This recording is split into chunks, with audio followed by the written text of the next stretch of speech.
Hi നമസ്കാരം, ദാസേനാണ് തൃശ്ശൂരിൽ നിന്ന്. അപ്പോൾ ഇന്ന് IPL കിരീടം ആര് ഉയർത്തും എന്നുള്ളതാണ് ചോദ്യം. അപ്പോൾ നമ്മുടെ പ്രിയപ്പെട്ട രണ്ട് ടീമുകളാണ് ഇത്തവണ ഉള്ളത്. എൻ്റെ രണ്ട് ടീമും എൻ്റെ ഏറ്റവും ഫേവറേറ്റ് ടീമാണ്. ഏറ്റവും കൂടുതൽ ഇഷ്ടമുള്ളത് RCB ആണെന്ന് മാത്രം. വർഷങ്ങളായിട്ട് ഞാൻ വിരാട് കോഹ്ലിയുടെ ഏറ്റവും വലിയ ഫാനായതുകൊണ്ട് RCBയുടെ കൂടെയാണ് ഞാൻ. എങ്കിലും ഇത്തവണ പഞ്ചാബിനെയും ശ്രേയസ് അയ്യറാണ് ഇനി വിരാട് കോഹ്ലിക്ക് ശേഷം എൻ്റെ ഇഷ്ട കളിക്കാരൻ പ്ലെയർ ശ്രേയസ് അയ്യറാണ്. ഇത് ഇന്നും ഇന്നലെ തുടങ്ങിയതല്ല. ശ്രേയസ് അയ്യറോട് കുറച്ച് നാളുകളായിട്ട്, അതായത് പന്തും ശ്രേയസ് അയ്യരും ഗംഭീരമായിട്ട് കളിച്ചുള്ള സമയങ്ങളിൽ നമ്മൾ ശ്രേയസ് അയ്യരുടെ ഇഷ്ട ഒരു ഫാനായിരുന്നു. ഇപ്പോൾ ശ്രേയസ് അയ്യർ വേറെ ലെവലിലേക്ക് ഉയർന്നിരിക്കുകയാണ്. ഈ കഴിഞ്ഞ കളി പഞ്ചാബും മുംബൈയുടെ കളി കണ്ടോടുകൂടെ ഒന്നുകൂടി ശ്രേയസ് അയ്യറിനെ കൂടുതൽ ഇഷ്ടപ്പെട്ടിരിക്കുകയാണ്. എന്തായാലും ഏറ്റവും കൂടുതൽ ഇപ്പോൾ നമ്മുടെ കേരളത്തിലെ ആരാധകരുള്ളത് എനിക്ക് തോന്നുന്നു പഞ്ചാബാണെന്ന് തോന്നുന്നു.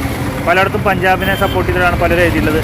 എന്നാൽ നമ്മുടെ പ്രിയങ്കരനായ കോഹ്ലി, നമ്മുടെ ഇന്ത്യൻ ടീമിൻ്റെ ഏറ്റവും വലിയ നട്ടല്ലായിട്ടുള്ള കിങ് കോഹ്ലി ഇത്രയും വർഷങ്ങളായിട്ട് RCBക്ക് വേണ്ടി മാത്രം കളിച്ച വ്യക്തിയാണ്. അദ്ദേഹം കപ്പ് ഉയർത്തുന്നത് കാണാൻ വലിയൊരു ആഗ്രഹമുണ്ട്. ഇനി കുറച്ച് നാളുകൾ കൂടെ ഇതുപോലെ 2020 ഉണ്ടാവുള്ളൂ. അപ്പോൾ ഇനി ഇത്തവണ മിസ്സായി കഴിഞ്ഞാൽ പിന്നെ ആൾക്ക് ശരിക്കും പറയാൻ കപ്പ് കിട്ടാൻ ഒത്തിരി ബുദ്ധിമുട്ടാവും. പക്ഷേ ഇത്തവണ എല്ലാം അടുത്ത് വന്നിട്ടുണ്ട്. അതുകൊണ്ട് കോഹ്ലി കപ്പ് ഉയർത്തുന്നത് തന്നെയാണ് എന്നെ സംബന്ധിച്ചിടത്തോളം കൂടുതൽ ഇഷ്ടം. കോഹ്ലി കപ്പ് ഉയർത്തുന്നത് തന്നെയാണ്.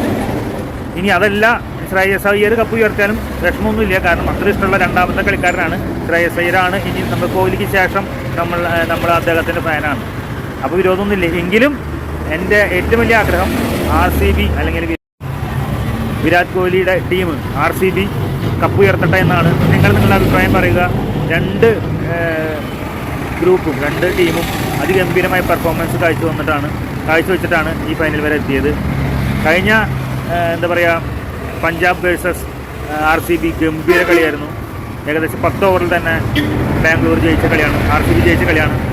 എന്നാൽ കഴിഞ്ഞ ദിവസത്തെ മുംബൈയായിട്ടുള്ള മാച്ച് അതിഗംഭീര പെർഫോമൻസോടുകൂടെ, നമ്മുടെ ശ്രേയസ് അയ്യരുടെ അതിഗംഭീര പെർഫോമൻസോടുകൂടെ ഇത്രയും വലിയ ഗംഭീര ടീമായിട്ടുള്ള മുംബൈ ഇന്ത്യൻസിനെ തോൽപ്പിച്ച ടീമാണ്. രണ്ടുപേരും കപ്പടിച്ചാലും വിരോധമില്ല. എങ്കിലും എൻ്റെ സപ്പോർട്ട് കൂടുതൽ RCBക്ക് വേണ്ടിയാണ്. നിങ്ങളുടെ അഭിപ്രായം പറയുക. Thank you.